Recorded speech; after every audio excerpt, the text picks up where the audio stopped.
Talk about a major headache on your morning commute if you were heading north on I-35 this morning. We're talking freezing rain that may have contributed to this accident that you're seeing right now in the northbound lanes north of Highway 20 on I-35, which backed up traffic for miles. In fact, they're still working to clean up that accident even in the 11 o'clock hour today.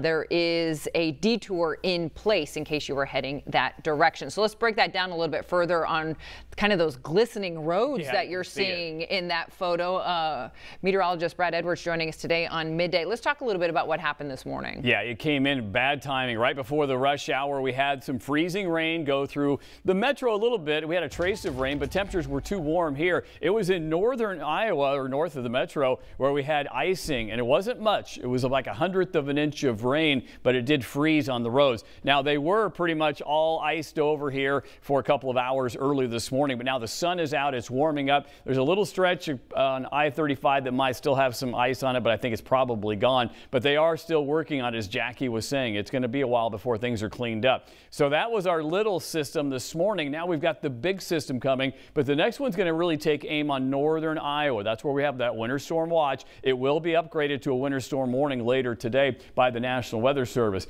Look at this. This is that precipitation that came through this morning, and you can see it, that color, kind of that salmon color there right around Fort Dodge and central Iowa. It just kind of developed right in the wrong place at the wrong time, and that's why we had the icing north of the metro. But now the skies are clearing. We're getting sunshine here, the western half of the state. Everybody will see more sunshine, but we're watching this big area of low pressure. This is our next big storm that's going to be tracking out into the plain states and bringing us our next snow. So here's the overview. As that big low comes out, it'll be spreading into northwest Iowa first. We'll have some light rain or snow mix here, but no accumulation here until Friday night. But northern Iowa, that's a different story. All day Friday, and there's our snow Friday night into early Saturday morning. Before that happens, it's beautiful out there. We're at 49 degrees right now. We're heading into the 50s easily this afternoon. Get out and enjoy today. It's the calm before the storm. High of 53 degrees, 58 down to the south. And we are going to cool down with that storm coming in, but then it warms right back up. Look at this. We could have a record high on Wednesday. I got a lot to talk about in your main weather segment coming up.